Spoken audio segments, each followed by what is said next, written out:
And the flag salute, please. I pledge allegiance to the flag of the United States of America and to the republic for which it stands, one nation under God, indivisible, with liberty and justice for all. God bless everyone. Thank you, Dean. Roll call, please, Buffy. Councilmember Glauser, Yes, ma'am. Councilmember Johnson, Here. Councilmember Stanfield, Here. Mayor Pro Tem Trent, Here. Mayor Long. Here. All right, thank you. If you'll put the Zoom info up on the screen, we'll give people a couple minutes if they want to join us via Zoom.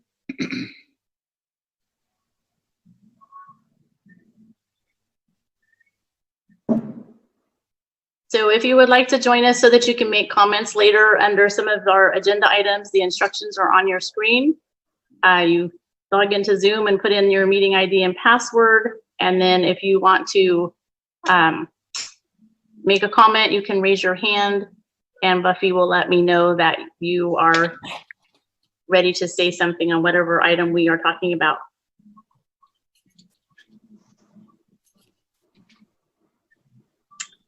So right now is the time for oral comments from the public. If anyone has any need to address the council or you would like to call in, now would be the time. We'll give it a few more seconds and Buffy will let me know.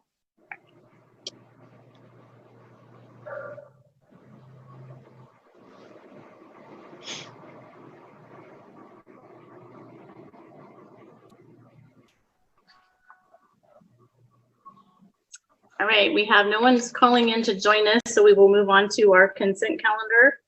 We have 5 items, including city council minutes, report of disbursements, a budget request for citywide striping and unsignalized intersection improvements, approve a California Department of Alcohol Beverage Control grant contract and supplemental budget request, continue the declaration of the existence of a local emergency in response to coronavirus COVID-19. Does anyone wish to pull anything? I'll make a motion to approve the consent calendar. I'll second the motion. We have a motion and a second. Buffy? Councilmember Glauser, Yes, ma'am.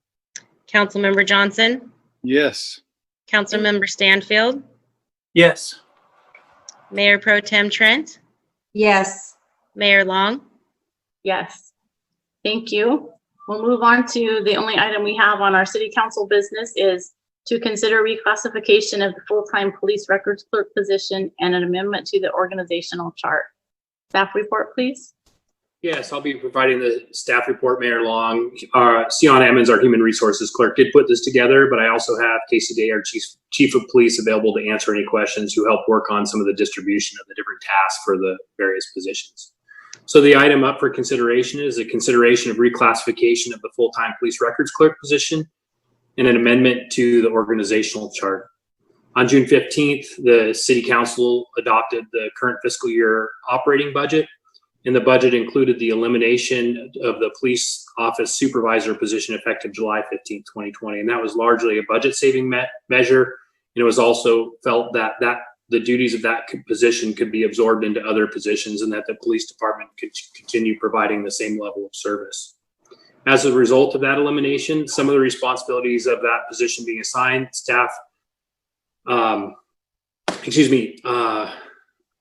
is recommending reclassifying the current full-time records clerk position to a newly created administrative assistant 3 position. Not all of the essential duties of the office supervisor position will transfer directly, and the new position will not be a supervisory or management position. However, many duties that were formerly of the office supervisor will become the responsibility of the proposed administrative assistant 3. Staff performed an audit of both the current records clerk essential functions and an audit of the eliminated office supervisor position essential functions. It was determined that an adjustment of the classification is warranted to reflect the change in workload and responsibility level that would result from the new responsibilities being added to the proposed administrative assistant 3 position. A new job description was drafted that outlines what the essential job functions of the administrative assistant 3 would be, and it's included as one of the attachments to the staff report. The personnel rules and regulations include a provision that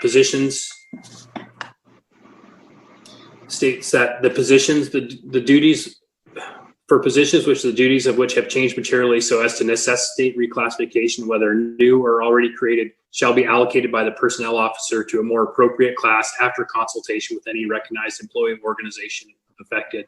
Staff met with the chief, lieutenant, and the Fortuna Police Employees Association representatives, and all were in agreement that the proposed changes to the classification, position, and job title and proposed pay rate schedule were warranted.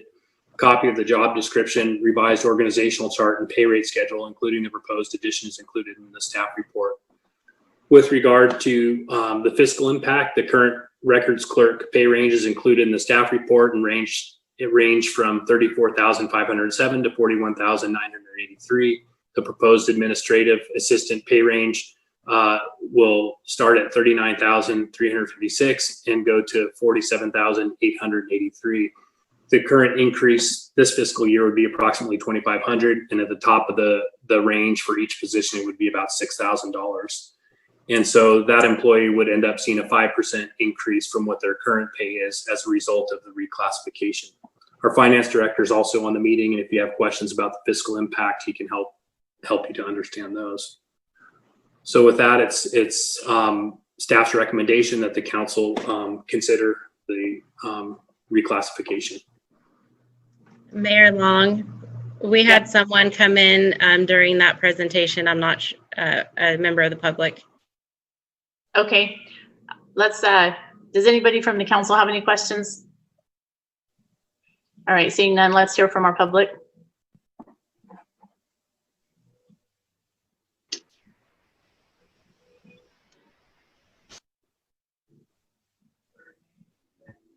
I have no Okay, go ahead. comment. I'm just observing. Okay, thank you. Okay, good to know. So if there are no questions or comments, anything, are we ready for a motion?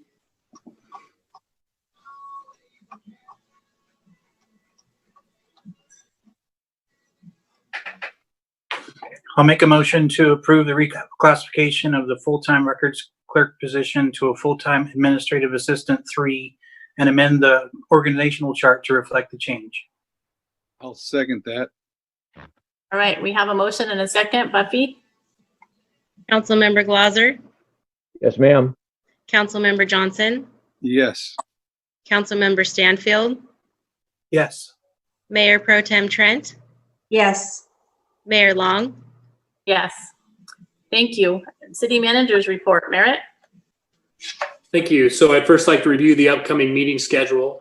The next regular city council meeting will be on August 17th at 6 p.m. The next planning commission meeting will be on August 11th, also at 6 p.m.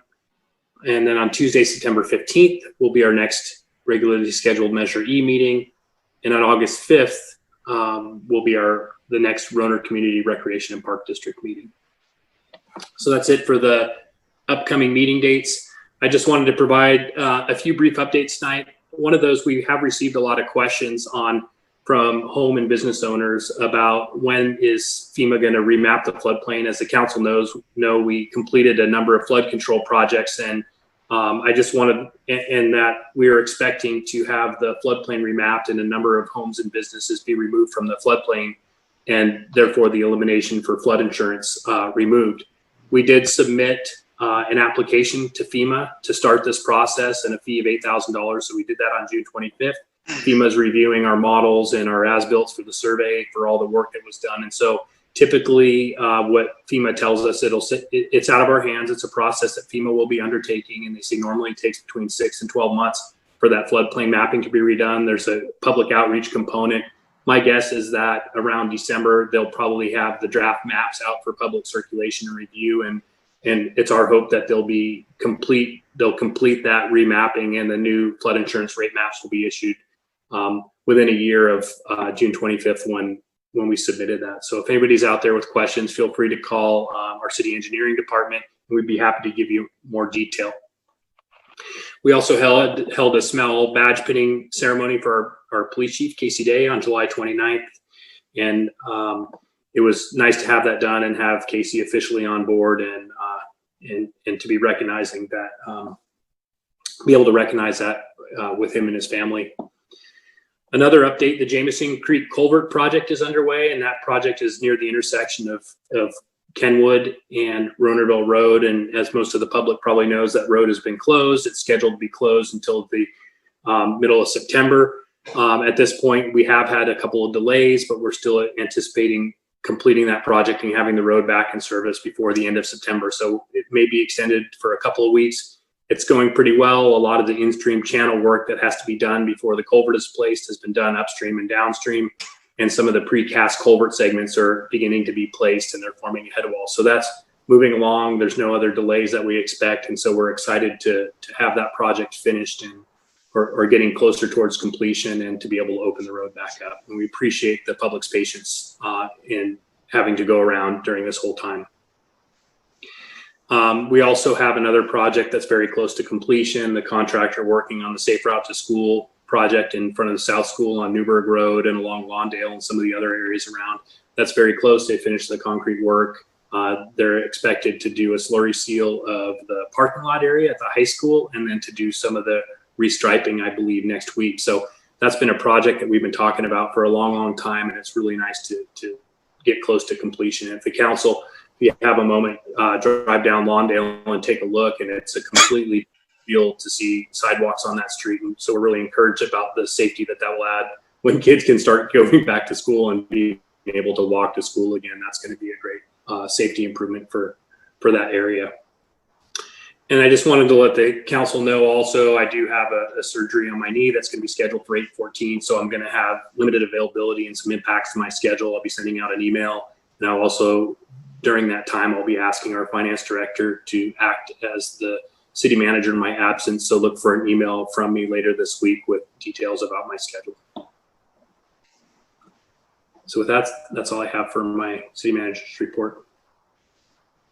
Did anyone have any questions for Merritt? I do. I have a question about, this might have been in the consent, but I just want to understand it clearly. The striping at River Lodge and the striping and letters on a lot of the roadways, is that all part of that consent agenda item? So the consent agenda item was the Highway Safety Improvement Program project. And what that was a lot of the flashing beacons that we did at crosswalks around town. Like there's one in front of the Monday Club, one at the intersection of Sinistraro. So I think there was one at Main and 16th, and there was another intersection at Main, and that was the push button flashing beacons. And essentially that was to move some of the budget. We expected to finish that project last fiscal year. And we still have another payment to the contractor that's going to happen the current fiscal year. So that was really, it was not a budget increase. It was to shift money from one year to the next year.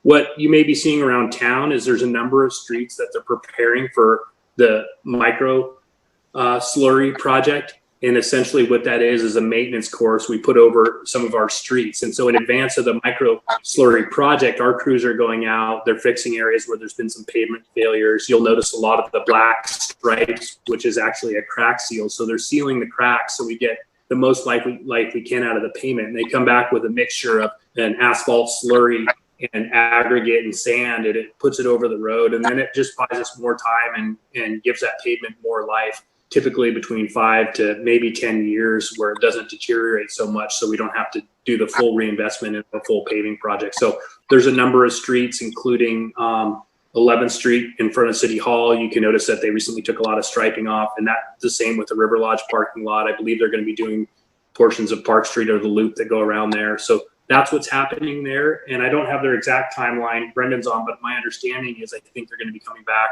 around the end of August. It's a project that the city of Fortuna is contracting for, and we're sharing the administrative burden with other cities. So every year we're lumping all of it together to get an economy of scale, get a lower bid price. And so they're doing work, for example, in Rio Dell, the city of Arcata, for Humboldt County. So they're working in some of the other cities, and we've done our prep work, which I think our general service crew is done with. And so when those crews are come back, those streets will be put back, and then they'll restripe them and they'll look brand new again. Okay, thank you. Yep. Anyone else? All right, hearing none, we'll move on to our city council report. Dean? Thanks, Madam Mayor. Nothing to report for Redwood Coast Energy Authority. I'd like to know what the status is for people making aware to the city with the fire hazard with the weed abatement program. Driving down South Fortuna Boulevard, I showed one of the normal fields that would always be a problem. And that's been for that 60 days. So I'm curious to see if anybody has made an effort to advise the owner of that property that they do have a location an issue. Already got an answer about the Jameson Creek project, and I know the public is really antsy about that because the axillary roads that people have to take, they literally have turned into zoo traffic congestion when people are not normally traveling Ronerville Road to Hydesville. So yeah, the sooner that thing gets done, the faster everybody gets to return back to their normal pattern of behavior. I am still critical of Dr. Frankovich, and I will continue to be that way unless she changes her pattern of behavior by having the infections that she will add on to the totals. What she is failing to do is not clarify the cities that they are happening in. And the reason why I'm adamant about that is it's not confidentiality like she's using as a ploy to not give that information out. It's the need for cities to know that they have hotspots going into their city. The more the public knows, the more the public can change their behavior pattern. Right now, everybody's assuming in place else, and so they're being very lax on wearing masks. If your city was to be earmarked having 5 new cases, then it might be advantageous for the public to go, ow, I think I need to be wearing my masks. So I guess that's probably the direction as a non-health individual that she needs to clarify all the cities, starting from Trinidad, Arcata, Blue Lake, Eureka, Fortuna, Fuels Landing, Southern Humboldt. I don't care, but she needs to clarify that. Otherwise, we're going to have the continual problems, and nobody's going to be able to change their behavior pattern. Last but not least, God bless America. God bless all of our troops. All of you that are in harm's way working with the public, all the responsible, the fire department, police officers, we want you to be safe, and we want you to be able to have a nice family that's healthy and safe as well. And God bless America. Thanks again. Thank you, Dean. Mike. Well, I don't have anything new to report on the HCOG front. We did not have the meeting in July. We still anticipate having a recruitment for a director and an executive board meeting to get that started, but that hasn't happened yet. As stated last meeting, the museum is once again closed. The good thing is it gives people a chance to get some maintenance done and get some exhibits done. The bad news is we can't have the public in there. But I anticipate that. I shouldn't say I anticipate it. I'm looking forward to when we can reopen the museum. It's an asset we have here for the community. I did get to attend a CalPERS webinar. We didn't get any really good news out of it. Aaron also attended it, but we did not get any big bad news out of it either. So I just hope that we can just maintain the status quo at the moment. And no rodeo, no auto expo. It's kind of a bummer for that. Looking forward to next year, but I just wish we could have had it this year. And with that, I'll turn it over to Jeremy, and Again, I'll echo Dean with the first responders, especially the fire department, with the heat we've had and the winds we've had. They've had to be Johnny on the spot a few times with some vegetation fires, and you never know when it's going to happen, but when it does, they can respond, and they respond quickly, and I'm very grateful for that. So thank you once again to our police department, our fire department, our ambulance, the hospitals, ERs, for all that they do. And now I'll turn it over to Jeremy. Thank you, Mike. Jeremy? Well, FBID received the PPE, the personal protective equipment, and dispersed it out to over 100 businesses so far, and delivered 100 businesses came by and picked up some PPE, and then they delivered to well over 20 businesses directly to them. FBID has recently hired somebody to redo their website. I'm grateful to see that. It's one I thought that needed a little help, and now they're doing it, so it's great.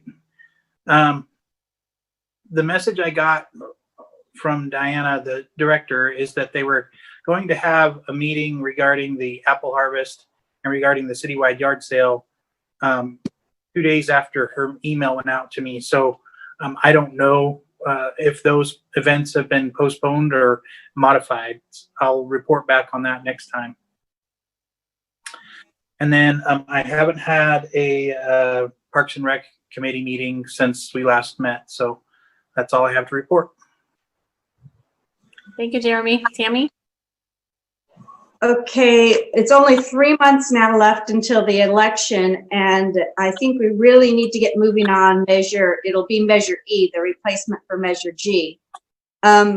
Is there any way that we can maybe have at one of our next meetings or so, have a copy of whatever the argument for the measure that's going to have to be submitted for the ballot, so we can all look at that? And also, is staff available to write down all of the things that Measure E has done, so we can start working on a brochure for that measure also? I think we really need to start moving on this, because people get their ballots probably in about 30 days from now. And so we want to have a lot of information out by then. And then I attended the chamber lunch meeting with no lunch today. And Chief Day did a good presentation. He did fail to mention what a good council he has here in Fortuna, but that's okay. We'll forgive him on that one. He did promise to smile a bit more. Very positive messages he sent out, so it was a good meeting. And they did have a small update on apple harvest. They're working on a modified apple harvest. So they have to see what kind of permits they can get, because we can still not have any events. So they're trying to see what they can do to modify an apple harvest and still have a little something. And I guess that's all I have to report. Thank you, Tammy. So I will be working on the argument for Measure G this week. Merritt and I have talked a little bit. It is due before the next council meeting, so we won't have time to bring it to you before it goes out. But if you guys have anything that you want to make sure is in there, you can send Merritt an email, because we will be meeting and getting that done. We'll be working on that this week. REDEX meeting has been canceled for August. I do have a mayor select meeting to pick someone from a new person for LAFCO, and I think that's about it. So kind of slow. Anybody else have anything? We do have closed session. So our closed session is conference with real property negotiator pursuant to section 54956.8 of the government code. Property is 320 Main Street. Negotiating parties is the city manager Merritt Perry for the city of Fortuna and Debbie Chisholm as negotiating parties under negotiation, price, and terms of payment. So if anyone has any questions or comments regarding that, now's the time. Otherwise, we need a motion to adjourn to closed session. I'll make a motion to adjourn to closed session. I'll second. All right, we have a motion and a second to adjourn to closed session. Buffy? Councilmember Glauser, Yes, ma'am. Councilmember Johnson, Yes. Councilmember Stanfield, Yes. Mayor Pro Tem Trent, Yes. Mayor Long. Yes. Thank you, Buffy.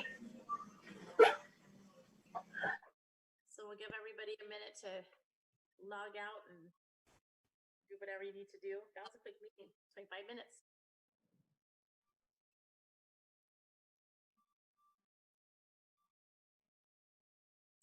Buffy, will you let me know when we've got just the council on the line and we're done recording, please? Yeah, I'm gonna work on making you the host. Okay. Good evening.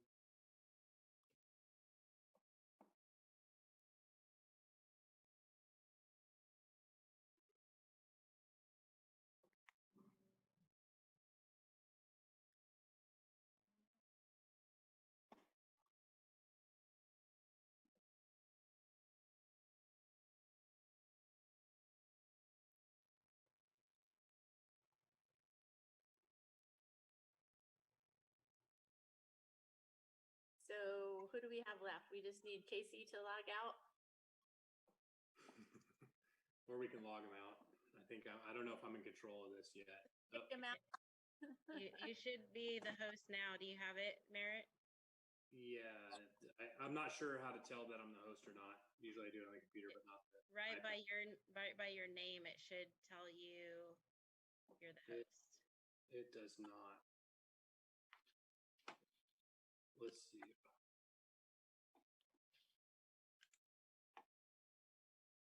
Merritt, it says you're the host right now and Buffy is the co-host.